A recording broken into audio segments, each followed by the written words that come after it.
But I want to ask about the powerlifting thing. So you did like the coaching for provincial levels, right? Yeah, I can now coach at a national level. Oh, you got that. So I can actually take someone to an international platform now. So because I did my national refereeing course now at SAs, I can now take someone to an international stage. And you have a couple people already. Well, I've got one. So I've got one. Well, technically, I've got my mom as a client as well. Mom's Technically, yeah, I trained my mom in the gym there. She lifted. entered the Masters 4 division. I think she'd be like Masters 2. Yeah, Masters How young's 2. your mom? My mom's like, she's turning 56, 57, 55. 1971, whichever. Do the math. Yeah, no, not 55. 55. So that's Masters 2.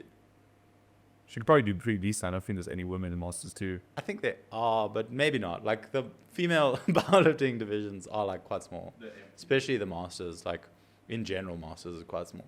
But I don't think she'll compete. Only 2 divisions are ever full is like 73 and 105. Yeah. Everyone's in one of those 2. Well, I mean, 93s were decent. In South Africa, the 83s aren't. There isn't a lot of 83s, but we still got some decent lifters. Yeah. I mean, like, for the international people, the only 2 83 guys I can think of is Bro, Russ used to be like one of the best I 83s. was gonna say, is Russ not still 83? No, Russ went up to 93s last year. That's crazy. So he lifted Sheffield at 93s. That's why he was lifting. I mean, Durance and that other new kid on the block are 83 lifters. I don't know how much you've been paying attention Dude, to I won't lie, powerlifting I've since been off you it moved for a to while. Cape Town. I've been off it for. So you moved to Cape Town and you just stopped powerlifting. Because I was running the marathon, remember? Yeah. And I trained for that for so long. Don't do that. Marathons suck. Do you hate yourself? It sucked, bro. I wanted to do it just so I could tell people I did the marathon. No, I mean, And like, dude, I remember the it's one. like training for an Ironman. Just be like, oh yeah, I did an Ironman. No, but some people actually like it, which is the crazy part. Like some people like Cam Trogdea. Yeah, no, that's all. Yeah, no, 100%. But like, if you doing that with a full-time job, like the potential for burnout is so easy. Dude, like the marathon training, the longest run I did was like the one weekend I did 36Ks for prep. Dude, and like you can't go at marathon pace because you'll die. And also your marathon pace is slower than your normal pace. So it took me like 4 hours to do 36Ks. That's ridiculous. That was my whole Saturday, just done. just gone. Just gone, you know? Just running. It's exhausting, but like I do want to get the marathon done with and So have that it you as, can move on to something else. move on to something else. Yeah, No, I fair. like tasting the shit. I would lie, I have appreciated the fact that my knees feel so much better since I stopped powerlifting. I mean, My knees were so problematic when I was powerlifting. my hips fucked. You see, but here's the thing: you've been doing it for like how many years now? 3. I thought it was way longer than that, dude. Solid three. Maybe about thing about. Interesting. And then, yeah, Yeah. I mean, every year gets Well- slightly better. And then, Well, like 3 years, you haven't had any major injuries, well, except for my hip now. except but for your yeah. hip now. I was like 6 months in and I got a major injury, and that was like the first sign of maybe it's not for me, you know. But the thing is, like, it is fun. It is fun. It is the fun. It's Like, I read a study, like, the biggest antidepressant in the world is a heavy deadlift. It outranks any form of medication, any form of exercise. The most amount of endorphins will released from a single exercise is deadlift. yeah, until you mess up your back on it, and then it's Nah, you- but grinding out a heavy deadlift and getting it is just like, for No, me, there's no 100%. better feeling in the world. Yeah, dude. I remember at essays when I hit the 210, and I got up. I got disqualified by one of the Yeah. guys on technicality. But the moment I got up, all you see is the dots in Yeah. the sky, and you put it down. You're like, I just did this. Yeah, you're like, I'm the best in the world. Yes. Even though I had like the weakest deadlift. No, In but my I mean, group, you know. yeah, it's But like, what's like really interesting to me, I tell this to people, is I think the reason why powerlifting is so rewarding is because it's like such a quick thing, right? Yeah. So like with a marathon, if you're running for 4 hours, you can see the end coming for a while. Like, yeah, you're like, it's over there. yes, yeah. And like an hour away, you're like, okay, I'm going to actually be able to do this. And 30 minutes away, you're like, I'm going to be actually able to do this. With powerlifting, you have 5 seconds, Yeah. and then you know. It's like, either you're hitting it or you're not. Yes. Or like you're grinding it out for like 20 seconds, but like, you like, just don't drop this bar. Yeah, it's instant gratification. That's why Yeah. it feels super Nah, hype, you know? so good. And that's like one of the things I really miss is sports gave you that. Yeah. Like rugby gave you that, soccer gave you that, tennis gives you that a lot. There's not a lot of opportunities for that when you're an adult. Like no one goes fucking crazy when you submit an Excel sheet at work, right? Like that's I mean, depending on which company you work for, maybe they'll be like, yeah, he did it. it's like that's a terrible formula. We're subbing you out. Yeah, no, sorry. We're replacing you with someone else who decided to go another way. Yeah, Your that's like contract is ending. we're trading you to Mackenzie. Yeah, no, no. But that's like one of the things, like you don't get those opportunities with instant gratification No. anymore, and that's why powerlifting was so much fun. No, 100%. But like, that's anything. Like, once you're done with like high school or university where you've got sports and things like that, like you need something to strive for. Yeah. That's why they're like, oh, everyone turns like 28 and then they start training for a marathon. Yeah. And it's because you need something to like give you meaning in life besides just your mundane job that you go to 9 to 5. You need to like achieve something, aspire for something. Like if you just sit around doing nothing every day. Do you think your job has to be mundane though? No, but yes. No, but yes. So the thing is, you should be working towards creating like your passion on the side that then can overtake from your standard 9 to 5. But like your standard 9 to 5 when you're just starting out would probably be something that puts food on the table, allows you to pay rent or electricity and like all the things you need. Where like, yes, you should still find passion in your job, but I think sometimes work is just work. Like you have to get it done. Like sometimes it's not going to be exciting. It's not going to be fun. Yeah. You just got to do it. And then it gets boring. And then you're like, I'm tired. I think some people like, if you get into industry you really love, like say you're like a coder and you get into like the game industry, they like that's the, I don't know if you know this, but in terms of software engineers, that's most people's pinnacle. Like get into game dev is like one of the hardest things to do. Then your job can give you all the meaning. You don't need to build up a side hustle because your main hustle. Yeah, but how long is it going to take you when you become a developer to get to the point where you're making meaningful games? Yes, or actually just getting into the industry. You know? Exactly. So the thing is, while you're building towards getting into the industry, what are you doing to make money to sustain yourself? Yeah, I think it's. I think the advice I get to people is if you want to get into these super niche specific jobs that are very fulfilling, then you have to recognize you're gonna have to put in way more work than everyone else. Oh, no, 100%. You need to have the best CV. You have to have a portfolio. No, but like even for like acting, only the top like 0.01% of the world make. Well, of the people that try make it. Yeah. Well, dude, I don't know like that. Because how many famous actors would you say there are? 700. How many people try? You know. I mean, tons. I mean, so many. But like, it's difficult because the thing is, either you need to have a big like financial backing, you need to have a story that someone wants, and even if you do have a story someone wants, someone will just buy the story from you, and then they might never make it.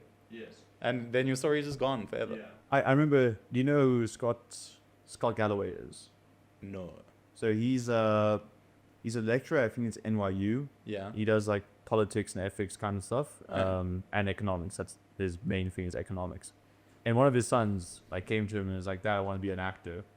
And he told his son like, "Okay, you have 5 years. If in those 5 years it isn't clear that you're one of the best in the world, you have to leave it because you're not ever gonna make it." And I think that's solid advice. You know, it's like some of these things. I think what people don't realize is effort alone doesn't get you it. There's this huge genetic component. Yeah. But I think effort is a big thing. Like, if you don't put in 100% of effort into something, it's probably never going to happen. Yeah. So it's like, you can say, oh, I want to start a podcast. And until you actually start putting in the work and actually making even like shitty podcasts, you're never going to start getting better. Yeah. No, 100%. Like, the thing is, if you start, that's the first step. So Yeah. if you just like, oh, I want to do this, I've always wanted to do this, and you keep telling people how you want to do something, but you actually never start, then you're never going to get there. Yes, absolutely agree. Like that, but what I want people to know is, yes, you need to put in the effort because you're never going to know if it's made for you until you try. 100%. I like the belief of it's like a complex problem, not a complicated problem. A complicated problem is something that has like 50 steps to it, and you know exactly what the outcome is going to be before you even start it. A complex problem is like a football game. Like you can plan it out as much as you want, but until people start playing, you don't know what the outcome is going to be. And it's the same thing with anything talent-based. You know, you can say you think you'd be good at powerlifting. You can be like, oh, I got long arms. Yeah, my tailor's going to be mad. They're mad. Until you actually pick up the weights and like, oh, I'm just not that strong. You know? I mean, fair, but even with powerlifting, a lot of people, they'll train to be okay. Like, they won't train past their limit. Like, I saw a reel today where it was like, most people think they're training hard until they train with someone that actually trains hard. I- And then you realize, oh, I've been training at like 40%. Dude, I hate people that do RPE stuff. It's like, oh, I'm going to go to RPE or free. My guy, you don't know what failure feels like. How are you going to get 3 reps shy of it if you've never experienced it? Fair. I mean, I'm not a fan of RPE, but just because like I like pushing the boundary. So like my biggest thing is I like CNS training. So S training. yeah, so basically you push your body to like the absolute limit so that your CNS capacity just increases. Wouldn't that just be an RPE of 1 then, or RPE of 0? RPE is perceived exertion, so then you go 10. RI is Sorry. reps yes. in reserve. I think yeah. yes. Yeah. So it's that same concept. Yeah, basically just going to like reps in reserve of 0 every day. Do you do that for every single set? Or Pretty much. pretty much, dude. That is taxing on your mental. Like, I'll try and do, if I do like 20 sets in a workout, I'll try and do 16 to RI 0. All of them failure. All of them absolute failure. All of them fail. But then you have to do extremely low volume. No, like even like I've got like back-offs of like 8s to 12s now. And like you do that to like absolute failure. I'm supposed to hit 12 reps and then I hit like 10 because my body's just like, nah, not today. How many sets though? 3 sets. Okay, you see, that's I could. But that's just with compound. And then you go to like actual accessory work and then you do like 4 sets of like 12 dude, 8 to 12 on compounds. Yeah. Damn, bro. Well, now I'm off season, yeah. That's crazy, dude. For me, it's just not fun. I love it. You really do. I love it. I feel like I like pushing my body to its absolute breaking point. I love being sore. I love training hard. The one thing I don't like is injury and things that feel like injury. And like for me, having a squat bar on my back for 12 sets at like 140, it feels like I'm just getting compressed to the shell of my spine. I'm gonna struggle to walk. Like during the session, like your lower back starts feeling it, but like, yeah, it's great. Like you finish like your top set of squats and you're like, I need to go throw up now. This is so good. It's like your best feeling. You're just like, I'm dying. What's your current goals? You said So I currently just need to get a 700 total. So like that's the just main goal. 700. So that's 702.5. That's the minimum qualifying standard to lift for your country. 700 and 2.5. 2.5. Yeah. What was the point at 2.5? I don't know. That's just the number they came up with. That's what you got to get. I don't know. That sounds so. I think it gives you like at like a standard 105 body weight. I think it gives you like an 85 GL. Which is really high. Well, yeah, it could be 85 or like I think. Yeah, it's about 85, 88. Can I explain what that is for the people that don't? Oh, a GL. So I actually don't even know how to give a proper explanation. So it's basically just the threshold of how strong you are compared to your body weight. Yeah. So It's some mathematical formula. yeah, some mathematical like dude figured out that like if you want to compare a 74 kg lifter to like a 120 kg plus lifter, it kind of makes it fair based on body weight versus weight lifted. But most like elite level athletes are lifting like 100 GL points and higher. So Elite level powerlifters. yeah. So I mean, even to be like a national powerlifter, like I mean, the person that got best national this year did 105 dots. Last year was 103, 102 dots. Was it Scott? No, it was Stian Dupree. Oh, really? Yeah, so he did 845 kg total. I think, 845 kg total as a 105. I remember you had him as your favorite to win that award last year. What, Scott? Yeah. Oh, no, Sian. I was between the two of them. Like, I thought, like, if Stian can break 800 and Scott can break 700, they'll be very close to each other. Man, that's crazy that Scott's trying to break 700. And then Scott got injured, and I was like, But he told no one, He told no one, and then he came in and he was like, oh, yeah, by the way, guys, I was actually injured. Yeah, but you could tell. And he still won. Yeah, but it was close. It was closer, yeah. It came down to Ruben's last deadlift. Yes, that was so exciting. But like you could tell that he was not At his best, yeah. Yeah, because you look at his numbers from last year, and they like something was very off. But that being said, he was still far and away until I think like his squat was quite in line. I mean, to be fair, Ruben's squat was a lot higher than his. Yes. Where like Ruben's pushing squat record, Scott's not really pushing for the squat record. Yeah, it's been like he was actually not middle of the pack, but higher to the middle. Yeah. His squat is more standard, where his deadlift and bench is high. Bench was ridiculous. Yeah, no, he's got like a 160. His opener was 150 Yeah, at 74 kgs. Nah, he's He wild. started over 2x. No, he's so strong. I remember like I did a squat and then I saw him at the competition and in a t-shirt he just looks like a dude. You know, he just looks like a regular. It's like Antidepressant lifts. Like the 74 kg guys, like we don't look anything impressive. Yeah. And Scott took off his shirts to change into like his gear. Damn. Dude, his 90% of his upper body was just chest. Yeah. Like he's 100%. massive. No, he is. He's such a big dude. I think the first time I saw Scott compete was at the Commonwealth Games at Sun City in 2024. Yeah. He went 4 for 9, still won at a world's level. As a Commonwealth level, he won Commonwealth. For those of you that don't know what 4 for 9 means, so in powerlifting, how it works is you have 3 lefts: squat, bench, deadlift, and you get 3 attempts for each one. So like, if you try like going 100, 110, 120 on bench, and then you get 100 within like the rules, basically like the bar touches your chest, you pause, you go back up, then that counts. And if you're 110, you fail, and you're 120, you fail, and you're 100 is your best. He's saying that out of Scott's 9 lifts across bench, squat, deadlift, only 4 of them were valid. Yeah, and he still won. Yeah, I think he got 2 squats, 1 bench, and 1 deadlift. So he's opening bench and deadlift, one in the. That is crazy.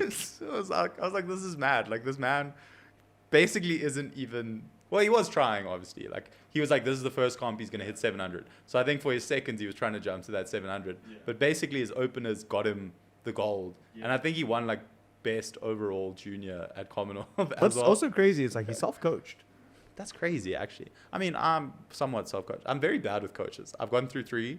Oh, really? But just because, I don't know, sometimes I'm always just like, this person's, like, detraining this. Or, like, I don't like how this person approaches this. Yeah. So then I'm like, Coaches are like therapists, man. You just keep trying one until you get one you like. My last therapist ghosted me. So, I mean, that was rough. That was rough? Damn, man. What did you say? What, to my therapist? Yeah. Okay, maybe you don't want to share that. No, I'm fine. Like, so basically I was going to them, but like the medical aid still hadn't like gotten a letter to say like this will be covered by that. The Discovery. No, I was actually with Momentum, but it was just because the motivational letter hadn't been written yet. So then it comes out of a different benefit. Yeah.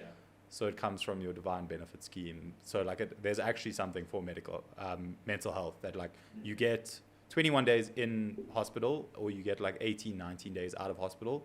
Almost all medical aids have it, even with their hospital plans. So like you can literally go with any medical aid in South Africa mainly, and they'll give you this benefit. So like if you're not doing well, your psychiatrist can write a letter and you can go for so many sessions per year to actually get the help you need. I believe with Discovery, you have to be diagnosed with something. Yeah, that's why you'd have to get your psychiatrist to write like a formal letter. But so basically I was seeing this lady, but then like there was no recommendation done yet, but like obviously the plan is for them to do the recommendation to get paid for this. Like they know the process, I don't. So I'm like, I'm just a kid. You know? I'm just a child. You're nearly 30. Well, I'm old, but I'm a child. But yeah, I still behave like a child, so I'll take that I'm still a kid. No responsibility, yeah. 100%. None whatsoever. But yeah, so basically, so she wasn't being paid, but I was still seeing her. Then one day, out of the blue, she just, so I was supposed to go for an appointment at the hospital, and she just wasn't there. I called, and then she was like, no.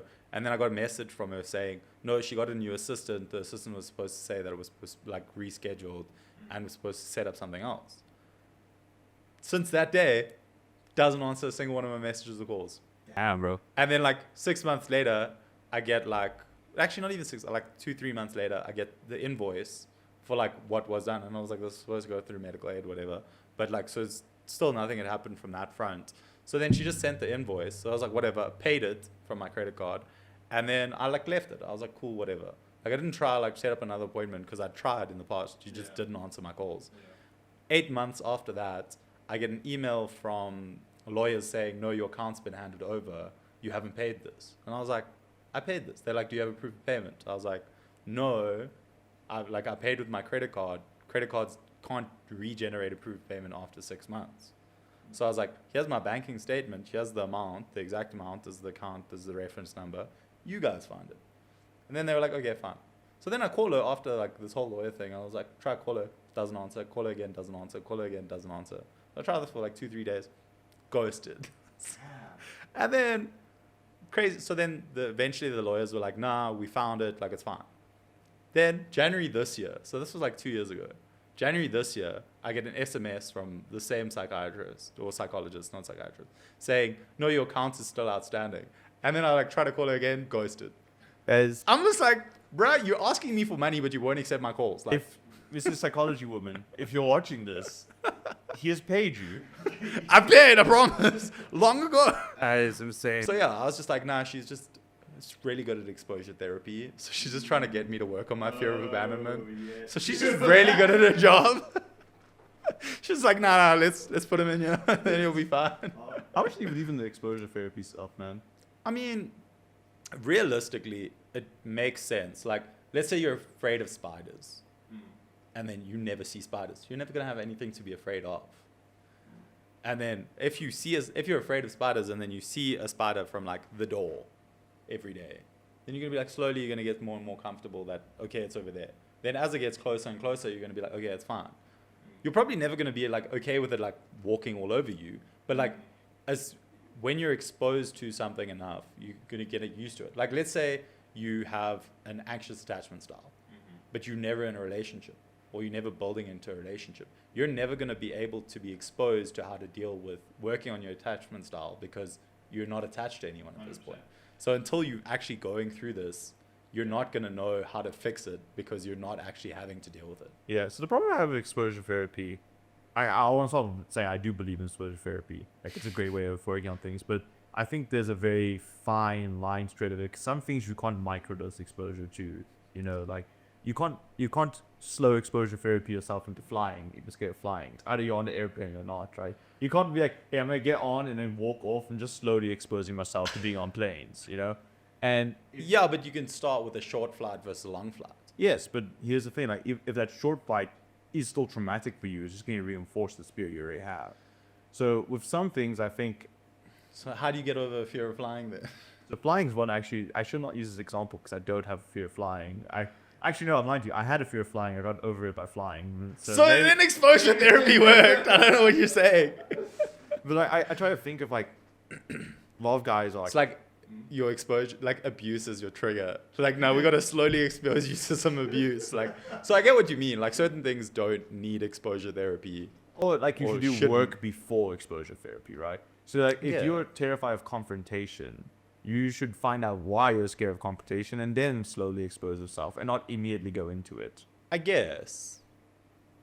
You have a point, yeah. So like you still need to do the work, but like if you don't know, like if you're not in that situation where you need to do the work, you're never going to do the work. Yes. It's like the trying thing. Like if you're not trying, Yeah. you're never going to know. Like I could be like, well, I'm great in relationships with my friends, but as soon as I get in a relationship, I'm like, I'm scared she's going to cheat on me. And like, you don't know how you're going to react until you're in that relationship again. And then you're like, oh wait, this is what I suck at. Yes.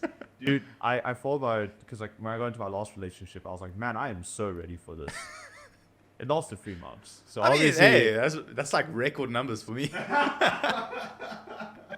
Jokes, my record is 9 months. 9 Please. months. It's a full pregnancy. Yeah, 100%. I made a baby. You made a baby. Basically. That's why you left. Yeah. Luckily, I don't have any children out there, I hope. But you know. Yeah, that I know. That you know. Obviously, 100%. No. No, I think about it a lot because like I think of like there's a lot of dudes that are terrified of women right now. Yeah, because women are scary. Women are very scary. I agree with that. But I think most people are terrified of, or most men are terrified of women, or actually just terrified of being themselves.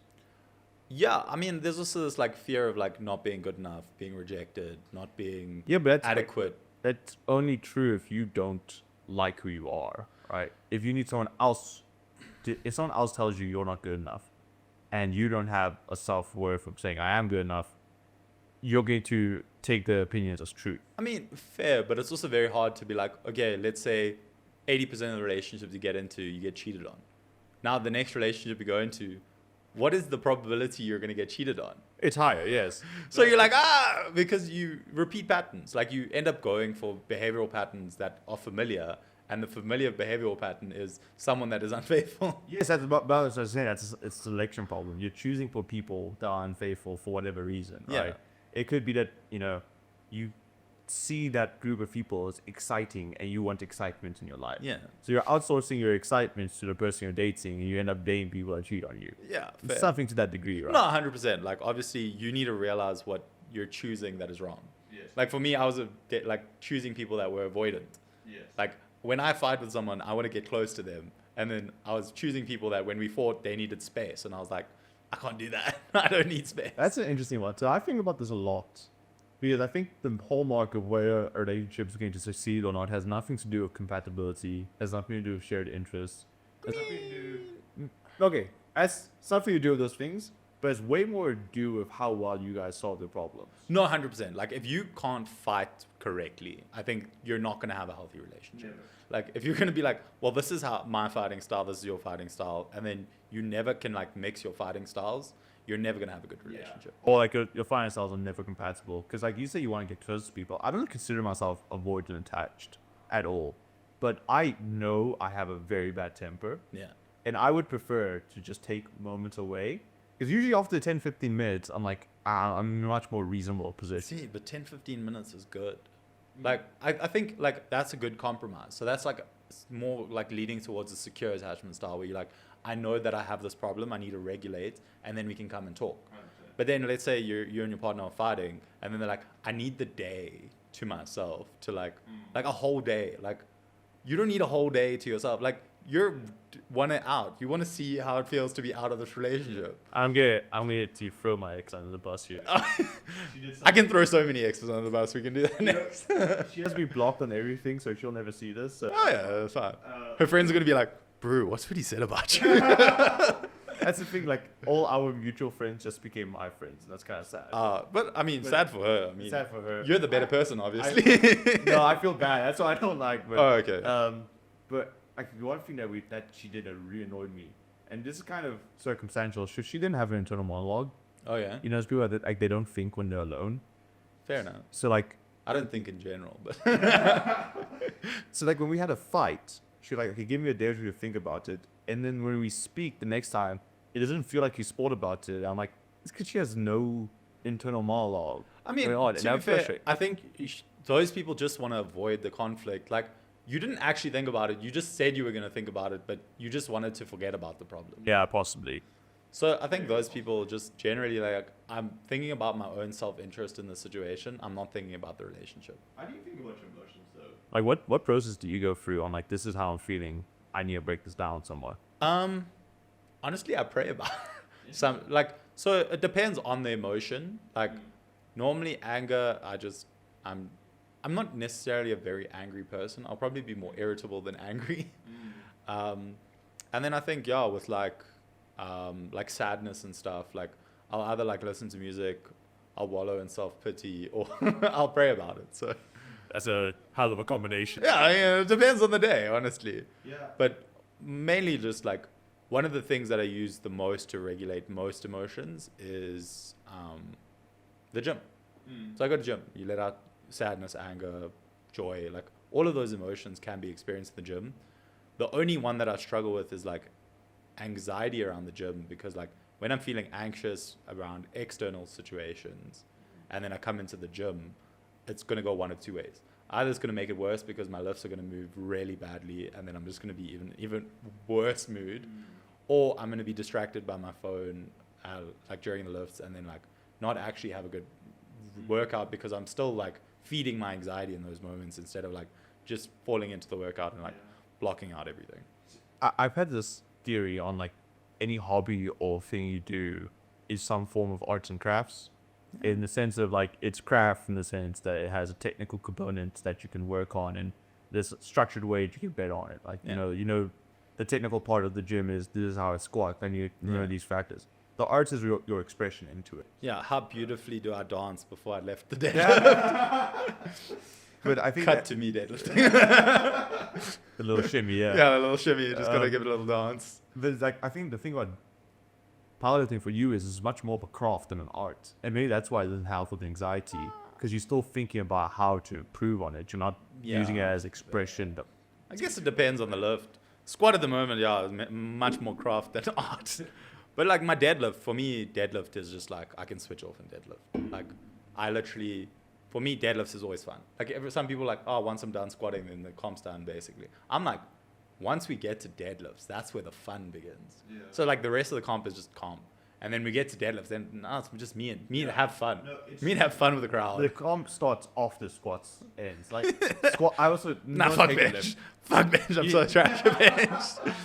You bench like 150, dude. Yeah, exactly. I've got Dan who I train with that benches 220. Yeah, but Dan is also he now holds the Africa record, doesn't he? I think no, not Africa. Africa is held by a guy from Algeria, I think. But he has the South African record, yeah. He's the best pound for pound bench presser in South Africa. Yeah, so it's not really fair to compare yourself to Dan. I mean, he hit 212.5 kgs at Worlds. That's insane. Which was like, at that point, it was 6.5 kgs heavier than the SA record because he made it 206. And then, yeah, he's done 220 at the Bullies comp. He did 220. So that's at like... I can't deadlift 220. If he was failing that lift and I was spotting him, he would die. I mean...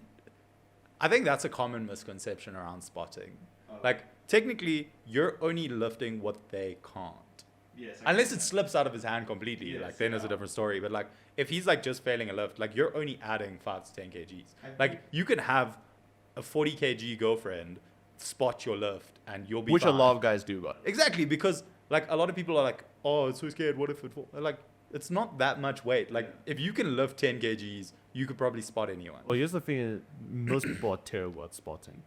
No, they steal weight. Like, they're just like, oh, no. I put this preface on for like anyone that spots me at the gym because like randoms, you're always playing a 50-50, yeah. you know? I always tell them like, give me the lift off and only touch the bar if I'm about to die. I say the same. I was just like, let me die. I'm like, if it comes back to my chair, if it's just lying flat on my chair, then help me. Yeah. Other than that, don't touch it. Then they're like, I understand. And then I start like, because I've got a very grind of a lift on my bench. So like it takes me like 20 seconds. And then then they come and I'm like, Brad, what did I tell you? Yeah. I just told you, let me die. And then he's like, no, I was scared. I was like, I'm not scared. Yes. I told you this. Listen to me. Let me die.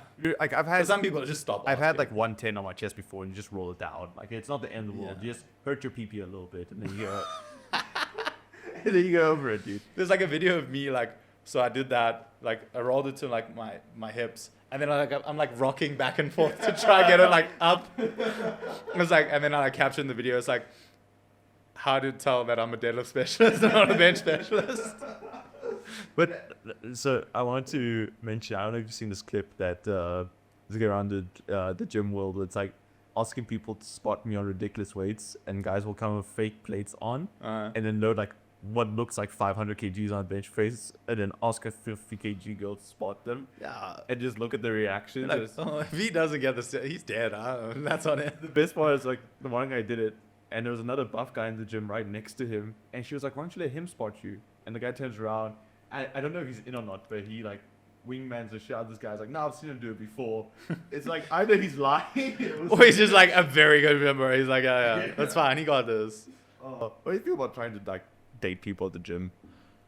I mean, if there weren't just children at my gym, I probably would. But yeah, like it depends at the area of gym you're at. Like, I'm sure there's adults at your gym too. Not attractive females that are single. Like all the girls that go to my gym are like either like 16 to 18, and the ones that are my age that are like somewhat attractive, all in relationships. Yeah, that does, dude. I still want to understand the statistic because I think it's something like 50% of guys are single, but only 30% of girls are single. I think that stat is wrong. Yeah, I don't. There's more women in the world than men. Yes. So like, is some dude just dating 10 girls? That's the lesbians. No, but then gay people counteract that too. Yeah, I think they actually, I don't know. You know what's funny? It's like the average. But yeah, they say like if you do like a 1-to-1 statistic, like rate of like men to women, like for every one man, there's 10 females. That doesn't sound right. No, 100%. That's the stats. For every one male in the world, there's 10 females. Oh, do you know why I think it's hearing that? I think it's because women live longer than men. So it's probably a lot more old women. I don't know. I think it's literally like in like certain age ranges, like in our like dating pool, like age range, that's 1 to 10. So No, like, that's not. Are you sure? I literally went and checked the other day. There are more men than women. Where? In South Africa. Okay, I'm saying like world population. So I've checked across multiple ones. I think. Are you just trying to find like a place like Sweden or Denmark where like there's just a bunch of single ladies? There's a good saying of like, if you want to feel like a good surfer, go to where the waves are good. I'm looking where the waves are good. Fair kind of thing. enough. But it's like something like Latvia and like the Philippines that have any substantial in our age range. So I do think it's just older women live long. Maybe. And that's why it's that skewed. But I just think if you find a good partner, like lock them down. Because you never know. These days it's so rough. In this economy, it's tough. I think this economy to date someone is also tough That's because what I'm talking about. women, The economy, dude. women and men, actually partners are just so expensive. Like, Yeah, I don't- like when last did you go on a date? Like how much money did you spend? Too much. I think I saw like So expensive. the one stat in America is like the average date's $200. $200 a day. If you go 4 dates a month, then Yeah, $800. like, bruh, That's ridiculous. Like, it's unnecessary. that's like rent for some people. That is rent. Dude, like, what's that in rands, bro? It's too much rands. I mean, I normally just times by 20, but like the rand to dollar's gotten worse. So like, Well, now maybe it's, a bit more. now it's going the other way. Now it's like 17 again. Oh, so, yeah, like, so- yeah, Trump needs to stop his oil cock at some point. But, Yeah. but anyways, like back to the data economy thing, Yeah. dude. I think the real problem is like people are so disillusioned with the idea of choice. Yeah, but also you've got to find someone that like you're compatible with. So just like we were speaking about like fighting styles, like if you don't have anything that you have in common, the relationship is going to move. Like if you love horror movies and I absolutely hate horror movies, which is true, I hate horror movies. Like I refuse to watch them. Like you're then going to not have like as compatible because now you want to de-stress by like watching a comedy and your partner just wants to watch a horror movie. So do you know what they did a study trying to find out the highest correlating thing with the feelings of love, how much you feel like you like another person. Uh-huh. You know what's the highest correlating thing? The rate of change of how quickly you guys got to know each other. So if you went from like not knowing each other at all to know each other very well, you're very, very likely to love the person. Huh. And if you knew, but think about like the classic friendzone trope. It's someone you've known for a long time and you've slowly gotten to know. And now you consider them as anything else but a friend. To be fair, controversial take, men and women can't be friends.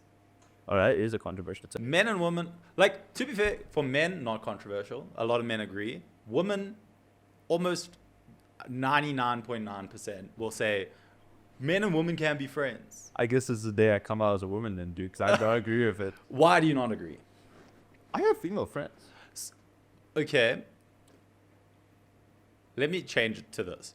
Okay. You cannot be best friends with someone of the opposite sex, someone you talk to every single day, majority of the time, without some level of feeling developing at some point. Okay. So you don't necessarily have to date or like each other at the same time, but there's some level of attraction and like intimacy that forms when you're talking to someone every I think we can come to a middle ground where we both agree with this. I don't think you can be just friends with someone that you were initially attracted to. But if you were never attracted to them at any point, I feel like you can just be friends. I mean, I agree with you for the pure fact that I normally say like you can be friends with ugly girls.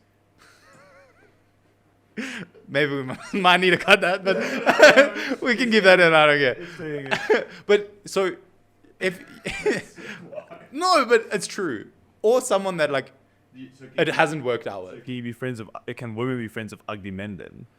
See, the thing is, most women will find their like guy friends unattractive, and that's why they're like, "Oh no, we're just friends." But the guy's trying to get there. Like the guy will be like, "I want to date this girl." Maybe the question I have for you then is like, in which direction does this not work? Is it doesn't work from the women's side or doesn't work from the men's side? It could be either. So it depends on the level of attractiveness, I think. So like if you're like a really ugly dude and like it's a really pretty girl, she's just gonna be like, well, I would never go for him, or I don't go for younger guys, so like that's never gonna work, or I don't go for guys shorter than me, so it's never gonna work. But this guy's like in love with this girl. Like he's always gonna be in love with her, and he's always gonna try like eventually get her like he's eventually going to try get her to see like his worth, but like that's never going to happen. So like he's in a sense friend zoned himself because he wants something more, and she's like nah, and she's never going to change her mind because she doesn't find him conventionally attractive. Have you ever read the book No More Mr. Nice Guy by Robert Glover? No. It's a fantastic book. I recently Should started read it. reading it. But I put it off for so long because I had this misconception of like it's basically the title suggests that you're asking men to be dickheads towards people. But he actually states in the very first chapter of the book that I want to clarify that Mr. Nice Guy is not a guy that's nice. It's someone whose personality is built around being nice. Yeah, you And- want to seem nice. And he also states that the opposite of crazy is still crazy. So the opposite of being a nice guy doesn't mean you have to be a dickhead. Yeah, fair. But the one thing he points out is people that call themselves like Mr. Nice Guy or follow the Mr. Nice Guy trope, they tend to have more female friends and female only friends. They don't tend to get along with men. I think some of that is just you're hoping one of these female people Yeah. fall in love with you, 100%. which might be. I definitely, while reading the book, I did a little self-diagnosing. I'm like, damn, this might be me. Maybe that's why I have female friends. We'll see after I'm done with the book if anything. Yeah, you're just like, oh, do I need to get more male friends? Yeah. But I think there's certain, like, obviously you should be able to gain perspective from both genders, but you need like some sort of brotherhood to actually vent about specific issues. Because there's certain things that only men are going to understand, and there's certain things only women are going to understand. I've never felt better after talking to a woman about my problems. And that might sound very sexist. Let me explain. For the reason that, like, I think men and women go about solving issues very differently. Oh, no, 100%. And whenever I hear, like, women's solutions to things, I don't like them. It doesn't resonate well with me. Punch him in the face. But, That should be the solution. Just punch him in the face. you know, I'll take it. We live in a society where we could punch people more often, we'd be a lot more happy. I mean, probably. Probably. I mean, put it this way. In high school, when you look at, like, even in primary school, high school, when you look at genders fight, women will hold the grudge for, like, the whole of high school, and they'll be, like, catty or, like, passive-aggressive. When men fight, or boys, let's say, fight, they'll punch each other and they'll be friends the next week. 100%. Like, the tension is gone because it's reached its climax and it's done. Where, like, if the conflict never reaches a climax, you either don't, like, you'll never know whether it's going to heal or dissolve, because the conflict to the resolution, like, the resolution to the conflict is always going to be one of two. Yeah. You're either never going to speak to this person again, or you're going to be best friends with this person again. There's some really, like, you know about evolutionary psychology? No, I don't know a lot of things. but tell me about it. So evolutionary psychology is this idea of a lot of psychology studying is trying to find why we are the way we are, and the way to look at it is there's different lenses you can try explaining it through. So like societal psychology looks at how the recent like 200 years have shaped how people act toward each other. Fair enough. Evolutionary psychology looks through the gaze of what was naturally selected for Oh, yeah. where we came to being, and that evolutionary psychology field, they tend to it tends to not paint women in the brightest light. Like, they tend to say that women are a lot more catty than they let on, which I understand why. It depends on the girl, though. But yeah. You know what's the funniest part is, like, most evolutionary psychologists are women. Hey, they know their brand. So, well, the one thing they suggested is, like, it could be because of the nature of, so with evolutionary psychology, everything always goes back to mating, Yeah. because evolution is driven through mating, obviously. Yeah. And the thing is, if you and I are competing for the same woman, we don't really have to fight about it. You know, like, if I take you out the pool, it doesn't increase my chances of having an offspring. You know? If you're the only male left, then. Yeah, But like, that's in evolutionary time. That's you wouldn't actually want that. You wouldn't want to be the only male left, because then that means the population as a whole kind of died out. Yeah. Like, with women, because they're the ones bearing the children, there's a much more compared to, like, if there's less people in the mating pool, I am much better More of an likely. option. And that's kind of why men can, or that's why they think men can resolve problems easier than women can resolve problems. Which I is think- why I'd speak to you punching people in the face. I think boys and men are inherently just, I want to say dumb, but let's use the word simple. Yes. So we are very one objective minded a lot of the time. So you have one objective, once that's completed, you move on to the next objective. So, like, it's a lot easier to, like, switch off a task normally, unless you're, like, very high intelligence, then you're just screwed. That's a different conversation. But yeah, I don't have that problem. I'm joking. You're an actuary, you're smart. Apparently. Apparently. I mean, I feel like I feel like I'm one of the dumbest smart people you could get. Like, I do a lot of stupid things. Like, obviously, I have a somewhat high IQ. Like, obviously, I wouldn't have gotten through the degree I'm doing without having it. But, like, I'm do the dumbest shit. Like, You know, I've been playing with this theory in my head. I actually wrote about this recently, about your analytical mind. And I think we kind of all have been deceived into this idea that your analytical mind is all there is to you. fair enough. And I think that comes from a constant engagement of the analytical mind. I mean, if you look at it, you get a billion notifications on your phone every single day. Yeah. Emails, calls, messages, I don't Instagram read those reels. Yeah, miss. Oh, the emails. Reels I watch all the time. Reels. Reels every day. And like news from all over the world of all these different problems that are going on. And your brain's constantly like, oh, I need to process this information. I need to do something with it. And if you never switch that off. I switch it off way too often. No, I think switching off is a big part. No, I mean, I do, but I also, like, times I switch, like, my brain, like, as soon as, like, that clock hits, like, 5, and like, I'm not working on, like, a hectic problem, like, my brain will automatically just go into the, like, gym mode where, like, I can't even add, like, 2 plus 2 without using my fingers. But I think that's a very good way to be happy. I think it is, yeah. Okay, you said you had a question. Okay, yeah, question. When are you moving back? Oh, that's the golden question everyone's been asking. Yeah. His mom asked me the same question. Yeah, I mean, you hate the Cape Town people. Yeah. Well, 90% of them. Yeah. I mean, I think it might be a little bit more skewed even. But, dude, I did some good thinking after that vent. Yeah. That vent felt good. Yeah, I would not. 100%. But maybe realize a few things. One, I hold in my emotions too much, and maybe that's been contributing to our feeling. Oh, yeah. But two, the amount of people that were surprised by it. Like, the amount of people from Cape Town messaged me like, hey, man, I didn't even know you felt this way. I'm so sorry. Is it just because people didn't wish you happy birthday? Is that the main reason? No, it was a build-up. To be fair, my birthday has always been a terrible day for me. Fair. I've never liked my birthday. Or I've not liked my birthday since I was like 12 years old. It's a very like taboo thing. But I think just like the build-up, like I kept feeling like my birthday is gonna feel sucky. I'm gonna be super upset on my birthday. And then they came, I just felt way worse. I anticipated. And yeah, a lot of stuff building into that. But I think the fact that everyone messaged me, like, dude, I'm sorry, I didn't know you felt like that, is kind of telling of the fact that maybe I'm not communicating my problems, and that's part of it. So I want to think about it from a clear mind. And right now I have a lot of people. So I feel from Cape Town being like, no, dude, say, let's work it out. Like, Everyone from Joburg's like, come back. Everyone from Joburg's like, come back. My mom's like, come home for a little bit. And I don't want to be swayed by these external opinions too much. Fair so enough.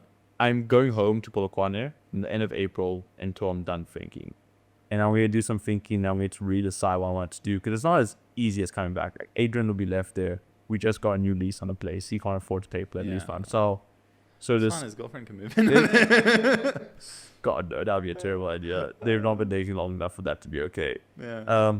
But there's that, and there's also the thing of like, I'll have to get a new job and this and that. So there's some complications, and I also don't want to get into this trap of I have not done the internal work necessary for things to work out. Yeah, so you don't want to just like quit on it before it's like actually given it a proper try, I guess. Yes. But you have given it a proper try. That's the thing I keep going back to. When is enough trying enough? You know, at what point do I go like, I've given it all I've got, now I can quit? I mean, I do slightly agree that like there is certain mindsets in certain locations. Like I've seen personally, like even in Stellenbosch and Cape Town, there's a lot of like segregation in the sense like, I've gone out in Pretoria and like everyone's like mixed together. I've gone out in Stellenbosch and been told, no, only certain people go to these bars. Like you don't want to go to this place. Yeah. So like it's like weird. Like it's a weird dynamic where like when you're in a certain place, like some places feel more secluded and like elitist. Yeah, I think the obsession of image is the thing that bothers me the most. Yeah. And the typecasting of, look, there's a lot of people that moved to Cape Town and extremely happy. And I think they were already in the demographic that would have enjoyed it. Yeah, you know? fair. And it's either you conform to that demographic so you can start enjoying it, or you leave. And I'm not a conformist in any way. You know, I'm too much of a strong personality to be like, I'm going to sacrifice parts about myself so this is a bearable experience to me. Yeah. I would rather suffer than not be myself. No, 100%. But I also think like it depends where you go then. Like you can realistically, you could probably find a community in Cape Town that allows you to still be yourself. Yeah. Because there's a lot of like different segregation. It's basically like high school. Yeah. You have your little different cliques. High school never ends, man. 100%. But like, I feel like Cape Town is just like high school expanded. The DLC for high school. 100%. Where like other places, like you learn to be like adults. Yeah. Where like I feel like certain places in Cape Town, not necessarily Cape Town as a whole, but certain places in Cape Town is just the DLC of high school. You can just be, yeah. So like you've either got to like join the popular kids, you got to join the nerdy kids, you got to join the arty kids. But like in Joburg, I feel like there's more of like this opportunity to be a blend of everything. Yeah, there's more maturity to it and there's more nuance to it. I believe. It must have been a thing. Like I told Aiden, my producer, while I was like hanging out with him yesterday, and just like interacting with people from Joburg. I was like, man, it's not in my head. Everyone here is just so much nicer, Yeah. and I missed it. Yeah, with bears. I miss the just friendliness you get from people at the shops or Yeah. people at the gym or any kind of that. To be fair, bullies is just a different experience altogether. Bullies? Bubble, yeah. Yeah, but that's like the more tight knit a group or the more smaller a group is, the more tight knit it can be. Yeah. You know, that's always. It's like a little family. Yes, yeah. But yeah, I never got that experience in Cape Town. Like, I don't value the same things as people in Cape Town. Like, look, I love nature for sure, but is it like on the top list of my priorities of like where I want to live? No, because I know realistically, there's only like, if you went to the beach for 4 hours every weekend, that's like what percentage of your week? That's nothing. Yeah. You know, like it's like 5% of your week. So realistically, it's not a big thing. You get the same effect from like every now and then you take 2 weeks off and you just go do that. Yeah. You know, so I love nature, but I don't think I would move to a place just because it's nature if everything else doesn't work. But like if you really, really love wine, then be there. Here's the other thing I talked about. Cape Town doesn't feel like South Africa. Fair enough. And for better or for worse, depends on you, Yeah. right? Like I've come to the realization, I do like South Africa.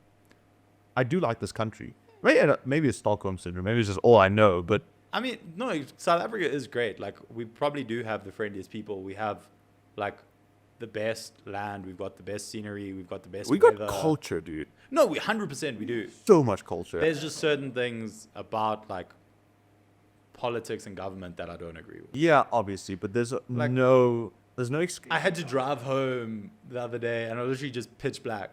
Yeah. Like you couldn't see shit. Yeah. And there's potholes and Like that stuff is like easily fixable by a good government. yes, 100%. But that's a completely different topic. That like, 100%. here's the thing for people that like Cape Town.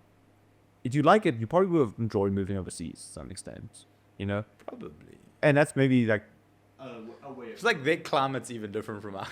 Like they rain in different seasons. it feels completely different. The architecture is completely different. So you know, if you like that, that's great. If you wanted an escape from South Africa, then I understand why Cape Town makes you feel good as well. I don't think I wanted an escape from South Africa. Fair, but I think there's also a lot of like, you can find a lot of culture in Cape Town. Like for you that loves movies, like you can literally like most of the movies that are shot in Cape Town. Yes. And like there's some good production. Like you could become like more involved in like actually going through to whatever, I don't know what that place is called, where the ship is, you know. You can go through there, like make friends with those people, like experience it. Like They're an interesting group of people, those people. I've interacted with some. I don't know, man. I think it's definitely, I also am very quick to accept I'm a peculiar person. fair. I'm a very strange, I'm not trying to say it in like I'm a noble niche kind of thing, you know. I have autism. Seems like that's all. 100%. That's the answer. All powerlifters do, I think, as well. You don't start a podcast if you don't have autism. Like, 100%. they're all, like, look at Joe Rogan. That's the most autistic man I've ever you got to be a little bit autistic to like, but I think that comes with like, if any person has like something they're really passionate about, like there has to be some level of like neuroticism that goes into this thing that you're really passionate about. And that's where like the autism claims come in. Yes. So that's one thing. Is like, I'm a very different person. Yeah. And that makes finding people more difficult. And that's something I've struggled with my whole life. I think it makes finding people easier. So hear me out. Like, I don't know if you've heard the Tupperware container lid analogy. No. Like, if you are trying to find, like, if you're a star shape, it's very easy to find the lid of the container that fits on the star shape. If you're a rectangle container, you know how difficult it's going to be to find the rectangle. You're just trying all of them on. Yeah, you got to try all of them. Like, Yeah. if you're super niche and you've like got a peculiar way of thinking and doing things, it's going to be a very a lot easier to like find your niche and like find friends in that niche than if you just generally like everything. Yeah, but the problem with that analogy is if you go to a store and there's no star-shaped lids, then you're out of luck. You have to go to a place that has star-shaped lids. 100%. But the thing is, you need to find that place that has that shape. Yeah, I've not found that in Cape Town, and I think that's been a big sticking point. I was so keen on trying that. I was even like 2 weeks before that crash out.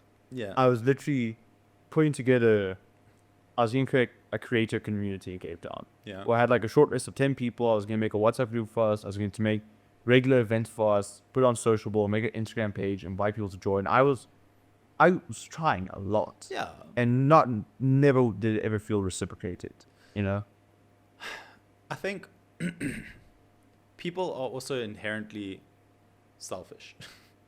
So like you would do what you feel benefits yourself. Yeah. Even though something could benefit you, if you don't see the perceived value, like you're not going to put in what is necessary for that to happen. Where like if you perceive there's value in this thing, then it's going to do it. But also you just need to do it and see. Like if you created this WhatsApp group and then 5 people left or none of them answered, then you just kick them all off, put new people on. Like 100% I agree. But I think the main point I'm trying to make is like, that's the levels of things I was trying. Yeah. I went to so many like social events by myself, and I go chat to people, and they'd be like, "Who you here with?" I'm like, "No, I'm here about alone." You're like, "Damn, that takes balls." Yeah, it does take balls. Yeah, and like that's the level of things I was trying. I was going to running clubs where I knew no one. I was going to gyms. So, but the thing is, you know no one for the first time. Like, unfortunately, you got to build consistency before you build relationships. Yeah. Like, I agree. It's not like I went once, never tried again. Like I went multiple times. I can remember specifically of like the one run club. I went and I spoke to these dudes like every single time I went for the first like 5 or 6 times. yeah.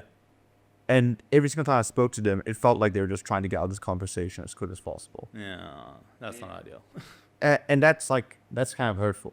Yeah, no, 100%. That like feels like rejection. No, it literally is rejection. And I think like rejection is fine. You gotta get used to rejection. Nah, you're gonna get rejected more than you don't. But just how I believe that a confidence breeds competence breeds confidence cycle. Yeah. The opposites are true. You just keep stacking L's. After a while, You're just gonna feel like an owl. you're gonna feel like an owl. Like it's gonna be very difficult for you to be like, I'm going to. This time will be the exception. I know you just have to keep on trying, but man, it takes effort and it's tiring. No, that's- So when am I moving back to Joburg? Honestly, I think if it's gonna happen, it'll be before the end of winter. I think yeah. I'll be back here. I think I've spoken to my brother, and this is a last resort option, but I'm willing to drain my savings and pay for my half of the flat in Cape Town, and he just lives there by himself, and I get a new place here and continue my life here. That's something I'm very willing to do, but that has a lot of bricks also that need to fall. Yeah, no, 100%. Like work and all these things. Yes, and also I want to get certain mental things right. So the one thing I really want to do is I want to get better at just expressing my emotions to people. Fair enough. And I think this is a good platform for No, it. 100%. You know? You can just yap. Yes, Yap, yes, yap. yes. This is therapy. Yeah, Yeah, 100%. Yeah. Like, and I'm not going to charge you and then call the police on you afterwards. You know, I'm Yeah, gonna. 100%. Yeah. You have to. You're not gonna ghost me. Yeah, I'm not gonna ghost you on it. Though. The second thing I want to do is I want to learn how to switch off my analytical mind more. Oh yeah. Because I think I think I've spent so much time in my analytical mind, and I apply it to situations where it's not necessary and just does me a lot of harm. I want to be able to live in myself, and I want to have a good sense of self. Okay. With those 3 things, if I go back to Cape Town for a few months with those 3 things and it still feels bad, then I'm just gonna be like, it's not meant to be. And I think that's okay. No. And then I'll try moving back to Joburg. But I first want to give that a go. Okay, fair. So my question is, I've read there's a research thing. It's like, what are your top 3 priorities in life? Like you'll spend the most amount of time on the top 3 priorities in your life. So like some people have health as their priority. Some people have work as a priority. Some people have family as a priority. Some people have like cooking as a priority. Like whatever your top 3 priorities are in life, that's where you would focus a lot of your time. Like some people have like gym as their 5th priority, where I have it as my 2nd. So like I would spend a lot more time focusing, going to gym, making time for it, putting in 3 hours a day. Are you ready for my top 3 priorities? Yes. Sorry. Number 1, bitches. Number 2, hoes. Number 3, bitches and hoes. No, I'm kidding. Bitches and hoes. I'm kidding. I think that's a good question. I think my number 1 priority is community. Yeah. I care so much about it. And I think it's something I've recently come to realization of. And it's because I was an immigrant child. Yeah. You know, like you always felt like a little bit of an outcast. Yeah. And you crave the thing you've never had the most, right? Yeah. So I think community is the one thing I want to have in my life. I want to have like 5 or 6 people that I speak to on the regular that know me for me. Because I feel like not a lot of people know me for me. The people that do know me for me live very far away from me all the time. Yeah. And that's not a great thing. Yeah, it's you know? not ideal. I think proximity of friends matters a hell lot more. And people like to discredit that because the internet's communicating with someone online, communicating with someone in person. 100%. It's completely different. So number 1's community. Number 2 is health. And I think that I'd run half an hour, 45 minutes every day, and I gym for an hour 20. Like, Yeah. it's about 2 hours a day in the gym, you know, and then also eating properly and meal prep and blah, blah, blah, blah, blah. Man. I don't know what number 3 would be, man. I think it's going to sound very odd, but some form of notoriety. Yeah. And maybe that is just like the surrogate for community. Yeah. But it's something I do crave. I mean, this whole podcast is also an attempt at that, right? Yeah. You know, the posting on social media is an attempt at that. Trying to be a good data scientist is an attempt at that. Yeah. You know, accomplishing things like the marathon is an attempt at that. Yeah. I don't know if I would want that to be my priority. Maybe there's a better way of maybe recognition is a better one. Yeah. A better way to say it, you know. I guess, yeah, but at the end of the day, like you need to order like the things that have priority in life and then not beat yourself up about the things that place a lower priority. But the thing is, if you realize that this is my number 1 priority, what are you doing to achieve that? How many hours a day are you spending trying to achieve that? Because like if your number 1 priority is building a community, but you only go to work and then go to gym and go home and sleep, like what community are you trying to build? It's just like if a guy says, I'm really trying to learn to play guitar, and you ask him, how often are you practicing? He goes, I'm doing 30 minutes a week. You're like, bro, you're not even trying to learn guitar. So it's like, yes, you're saying it's your priority, but it's actually falling at like 6th on like what you're actually doing in a day. Yeah. I think there's also the case of, you know, if everything's a priority, nothing is. And I think that's kind of a problem everyone falls into is everyone thinks everything is important. And that's why I think the word optimize fucking sucks. I hate that word. I hate people that try to have, I don't want to say people that try to have balance, but people try to overemphasize balance. I think life isn't about getting the most bang for your buck. I think it's about getting the most bucks, if that makes sense. I suppose I agree, but I'd probably phrase it differently. Like, I think a lot of people prevent themselves from living their lives due to thinking they need to do something else. An example of this, sorry. An example of this, I feel, is like, I've got friends that didn't want to go out during the week because they're like, no, I'm tired. Like, I'm worried that I'll be tired for work tomorrow. And like, if you're living your whole life just for your job the next day, and you're never making memories, never going to quiz nights, never going to karaoke during the week, like, you're never living your life. You're literally putting your life on hold for something that in 50 years it might have no significant impact on your life. Yeah. Like, yeah, you made a salary, but cool. Like, if you arrive late to work 1 day a month or 3 days a month, like, what negative bad impact? day at work, you know, it's completely okay. Like, I don't think anyone once written on the tomb increased shareholder value, you know? Market equity was improved because of me. Like, nah, like, no one's gonna care. But like, you're gonna be like, yo, remember that quiz night where we like came second, but we were this close to coming first? Yeah. Like, you're always gonna remember that moment because you're like, this is something that I shared with friends. We laughed, we joked. Yeah, I think of this is a brilliant story Chris Williamson tells about one of his friends. His friend's mom, she hated fighting, absolutely hated it, and he tells the story of the one time his friend is on the phone with his mom and they're speaking and he can hear that she's pulling over on the side of the road, and apparently what happened was there's 2 guys fighting like randomly on the side of the road, and she got out of the car to break up this fight. And she's like, "You're no fighting, no, stop it." And his friend says, that's what we're going to remember at a funeral. Yeah. We're not going to say she baked a perfect quiche and she clocked in 9 to 5. We're going to say she was a pepper woman that couldn't handle 2 people fighting. Yeah. And that's life, right? Like, no one's going to remember the things you spend 90% of the time on. It's that 10% you guys spend together people are going to remember. Yeah. There's that thing of non-fungible humans. Your idiosyncrasies. Yeah, 100%. Idiosyncrasies, what people are going to remember. That makes me think of my favorite movie, Good Will Hunting, where it's like, I I love that movie. It's the best of all movie time, ever. 100%. Best movie ever. And it's like, it's like the things you remember are like the little idiot because like farting in your bed, farting in your sleep, and like saying, "Oh no, the dog did it. It's fine." Like those are the things like you remember. Like years down the line, you think of a person and you remember this like something stupid that like no one else would care about. Yes. And then, but like that's your favorite memory of this person. Yes. And the thing is, you need to find time to make more of these stupid memories. Yeah, I can tell you one of my favorite stories. And this is a silly ass one. I don't know if you ever noticed this, but I have a tattoo of a butternut to my ankle. Nice, I didn't know that. So I lived in a flat with two other guys, Dom and Tristan. Dom's getting married this weekend. It's actually the whole reason I'm up Oh no. for this weekend.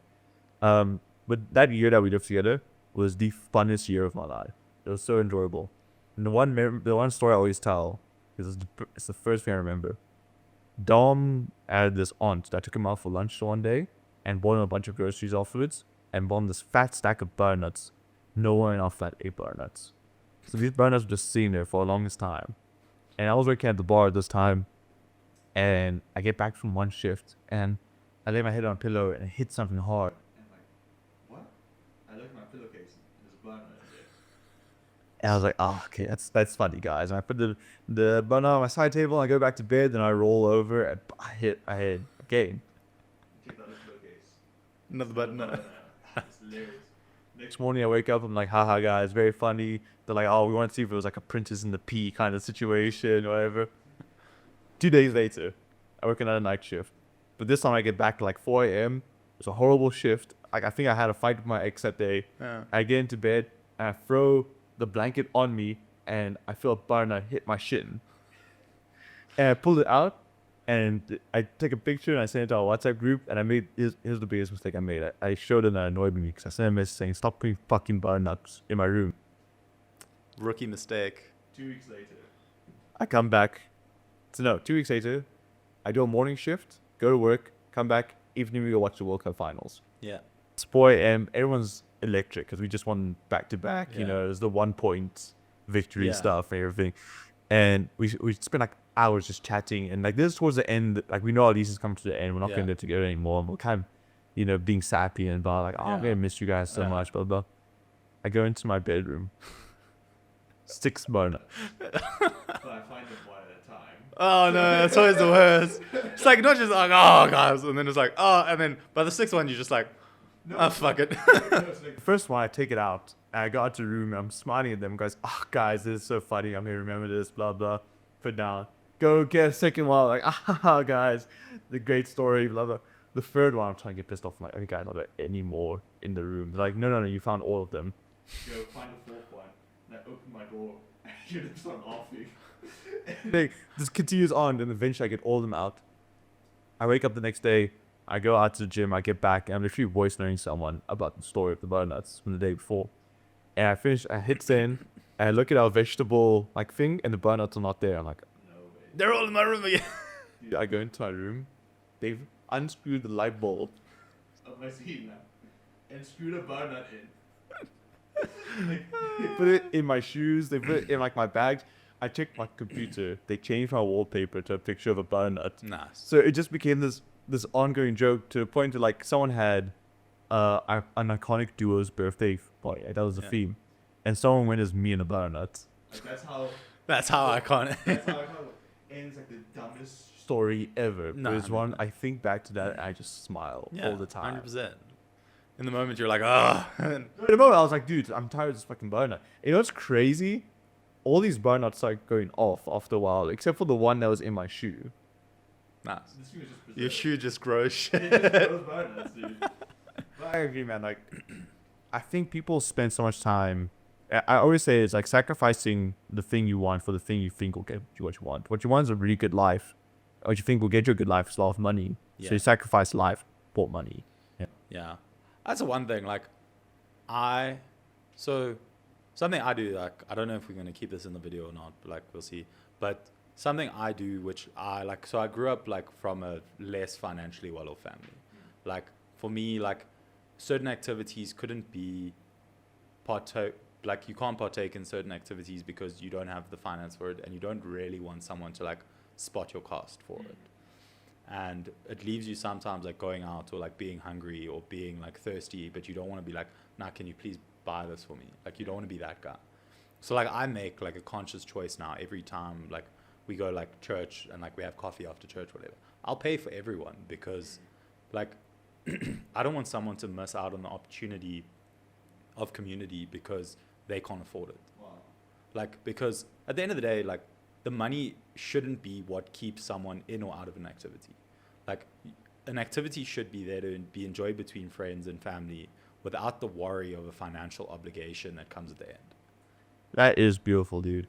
And I think there's so many things you can apply that to as well. Like the whole status fee in Cape Town.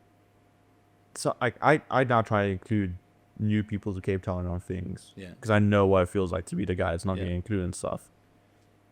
But yeah, man, it makes you think of the quote, look at you comforting others with the words you wish were spoken to you. 100%, You're trying to just make sure someone doesn't feel like you. And I think that's a great advice for people. It's like it's someone in my Connect group refers to it as the golden rule: treat others as you want to be treated. No, I mean, 100%. It is. It was It is pretty up there. It's said 2,000 years ago, and it still rings Yeah, true to this 100%. day. And it's crazy to me how it's still just not registered.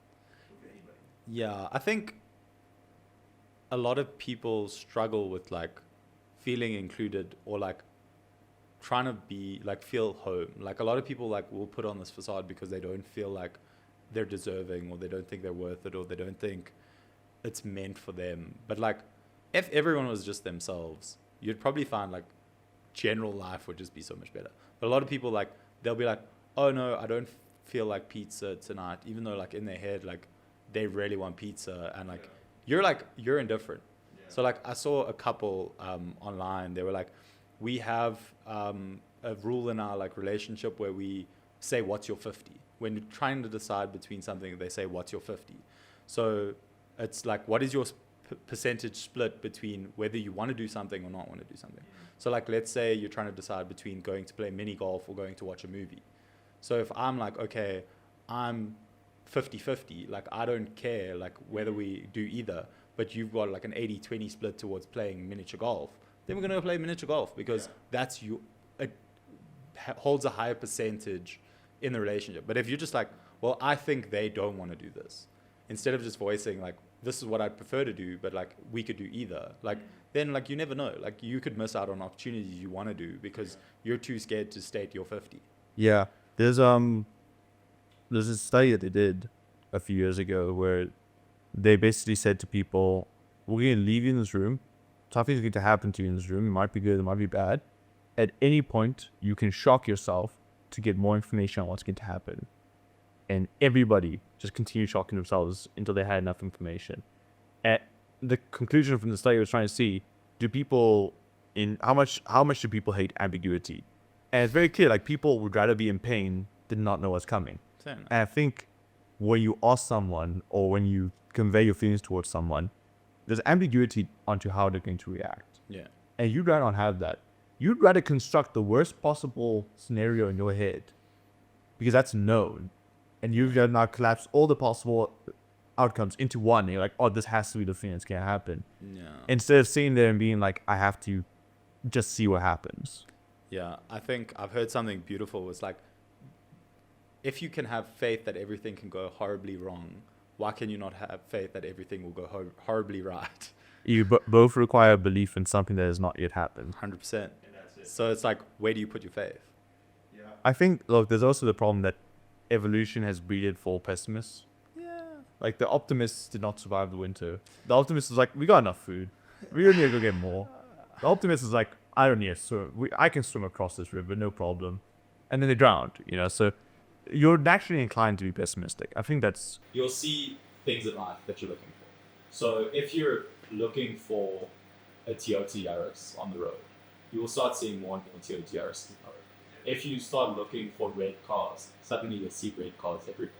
So if you're looking for the positive outcome in each scenario, you will find the positive outcome in each scenario. If you're looking for the negative scenario in each outcome, you will find the negative scenario in each outcome.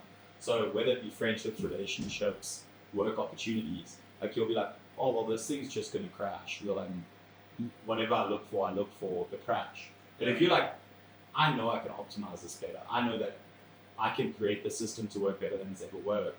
And if I succeed, this is going to make my life easier, everyone else's company's life easier. But if you're looking for the problem, you're going to find the problem. Yeah. If you're looking for the solution, you're going to find the solution. There's a famous F1 driver, I think it was Nicky Lauda. They asked him, like, what's your biggest advice for new drivers? And he says, don't look at the wall. The second you look at the wall, you crash. Mate, Kat, it's been incredible having you on here. Thanks so much for coming on. Before you go, you got a few things. So number one, is there anyone you want to see on the podcast? Yeah, I want to see you talk with your brother on the podcast. I literally, like, I love your brother.